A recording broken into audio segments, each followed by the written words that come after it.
दोस्तों, एक हल्की फुल्की मजेदार शराबी और पंडित की कहानी आपके लिए लाया हूँ। सुनिए और मजे करिए। हाँ, ये किसी की भी भावनाओं को आहत करने के उद्देश्य से नहीं लिखी गई है। एक पंडित जी पूजा करके बाहर जा रहे थे, तभी उन्होंने सीढ़ी के पास एक शराबी को नीचे गिरा हुआ देखा। वह शराबी के पास गए और समझाने लगे। पंडित जी शराबी से बोले, अरे भाई, इतना क्यों पीते हो? अपनी हालत तो देखो, ना तुमको होश और ना ही तुम्हारे शरीर में जोश बचा है। अपने कपड़ों की हालत देखो, कितने गंदे हो चुके हैं। अगर आप शराब नहीं पीते तो आज आपकी हालत ऐसी नहीं होती। इतनी बात सुनकर शराबी गुस्सा हो जाता है और वह थोड़ा डगमगाते हुए खड़ा होकर पंडित जी की ओर देखता है और बोलता है, अरे पंडित जी है, जाए ना, अपना काम कीजिए, मुझे सोने दीजिए। बोलकर शराबी फिर से सो जाता है। पंडित जी उसे फिर समझाते हुए बोलते हैं, भाई, मैं तो सिर्फ तुम्हारी भलाई के लिए समझा रहा हूँ। शराबी को फिर से गुस्सा आ जाता है और वह उठकर पंडित जी से बहस करने लगता है।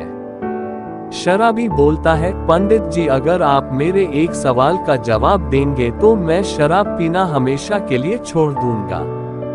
पंडित जी बोले, पूछो बेटा, क्या पूछना चाहते हो? शराबी पूछता है, पंडित जी बताए, इस दुनिया में सबसे बड़ा क्या है? पंडित जी, सबसे बड़ा तो मंदिर है बेटा। शराबी, अगर मंदिर बड़ा है तो धरती पर क्यों खड़ा है? शराबी की बात सुन पंडित जी बोले, तब तो धरती बड़ी है। शराबी बोला, अगर धरती बड़ी है तो शेषनाग पर क्यों खड़ी है? पंडित जी फिर अपना जवाब बदलते हुए बोले, शेषनाग बड़े हैं। शराबी बोला, शेषनाग बड़े तो शंकर जी के गले में क्यों पड़े? पंडित जी बोले, शंकर जी बड़े। शराबी बोला, शंकर जी बड़े तो कैलाश पर्वत पर क्यों खड़े? पंडित जी सर पर हाथ रखते हुए बोले, कैलाश पर्वत बड़ा। शराबी बोला, कैलाश पर्वत बड़ा तो हनुमान जी कैसे लेकर उड़े?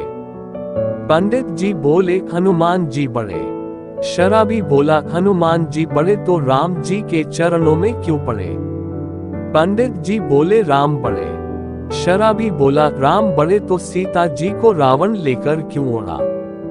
पंडित जी, अब तो आप बोलेंगे नहीं कि रावण बड़ा। रावण तो राक्षस था, तो वह तो बड़ा नहीं हो सकता। पंडित जी, हाँ भाई, वह तो राक्षस था तो वो बड़ा नहीं हो सकता। तू ही बता दे कि सबसे बड़ा कौन? शराबी बोला, न पर्वत बड़ा, न शेषनाग बड़ा, न रावण बड़ा, जो पी के पड़ा वही सबसे बड़ा।